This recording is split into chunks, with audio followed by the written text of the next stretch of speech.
Living a double life became a theme to my youth.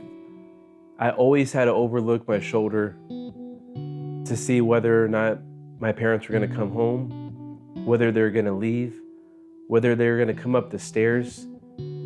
Always looking over my shoulder, I realize now, brought me anxiety, fear, depression. This stole a lot of years of my youth. When I was about 8, I was in this exact room playing Tony Hawk Pro Skater 1, and my brother and his friend were on this computer, and I remember looking over and I saw a woman on their screen, and I was just confused of how they met this person, and it was through a chat room. This is when webcams started becoming popular, and this was another way of looking at pornography.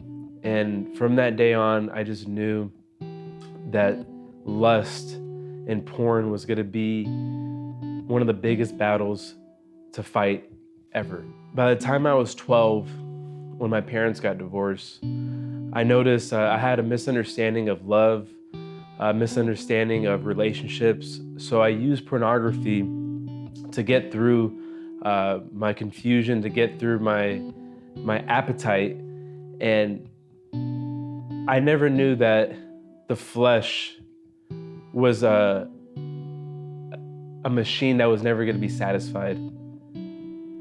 Fast forward to when I was 19, where I gave my life to Jesus Christ. Now I had a battle that I could win through the Holy Spirit. In the Bible, it talks about how the flesh and the spirit are at war constantly. But now I have hope. When I pray, when I read the Bible, when I think of Jesus, it makes me want to fight harder for my sexual purity.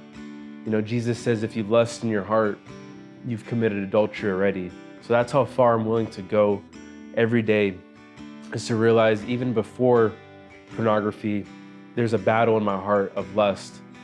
And thank God that there's people like Mark J. the poet and his nonprofit organization called Offline to create a web chat for men that could talk about their problems, whether it's lust or any other kind of issues. And I'm realizing that I'm not the only one fighting this battle. There's a whole army of men that are wounded, but are willing to get help. Please consider joining Offline or joining any fellowship or area where you can talk to someone and be honest with what you're going through. You're not in this battle alone. Jesus wants to walk with you, and he wants to fill you with this Holy Spirit to fight this battle of lust and pornography. Thank you.